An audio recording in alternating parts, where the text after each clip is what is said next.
તો આ તરફ બનાસકાંઠાના ધાનેરામાં સોનોગ્રાફી મશીન સીલ કરવામાં આવ્યું છે। શુભદેવ મંગલ હોસ્પિટલનું સોનોગ્રાફી મશીન સીલ કરાયું છે।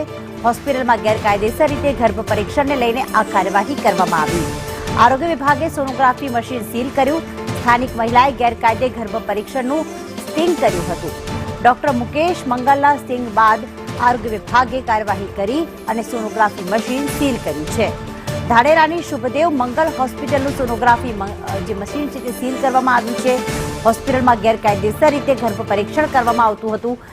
ત્યાંની જે સ્થાનિક મહિલા છે તે અંદર ડોક્ટર પાસે ગઈ હતી અને ત્યાં ગેરકાયદેસર રીતે ગર્ભ પરીક્ષણ થઈ રહ્યું છે તેવો વિડીયો સામે આવ્યો હતો।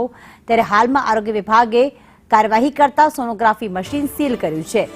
ગર્ભ પરીક્ષણ કરવું એ ગુનો ગણવામાં આવ્યો છે, તેમ છતાં પણ કેટલીક હોસ્પિટલમાં આ રીતે પૈસા લઈને ગેરકાયદેસર રીતે ગર્ભ પરીક્ષણ કરવામાં આવે છે।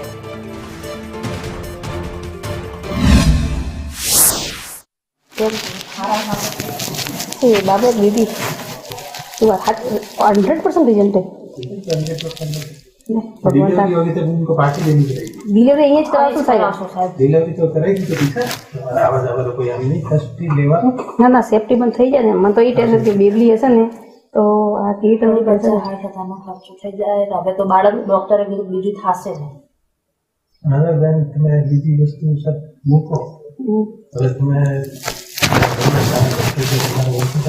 हाँ हमने साथ में फ्री क्लास दवा चालू रखो ने वेतन रकम भी नहीं करे वजन એવું નહીં બીજું તકલીફ જેવું નહીં સાહેબ अभी तक सब अच्छा है। अब ये सोनोग्राफी अभी करानी है अभी धानेरा खाते આવી કાર્યવાહી કરવામાં આવેલ છે તે અંગે ટીએચઓસી ને જાણ કરતો ટીએચઓસી તાત્કાલિક ટીમ દ્વારા જે તે હોસ્પિટલની તપાસ કરતો પીસીપીએનડીટી એક્ટનો ભંગ માલુમ પડેલ હોય તાત્કાલિક ટીએચઓ શ્રી દ્વારા જે સોનોગ્રાફી જે હતી મંગલ સ્પેશિયાલિટી હોસ્પિટલ ખાતે તે સોનોગ્રાફી મશીન સીલ કરવામાં આવેલ છે। મંગલ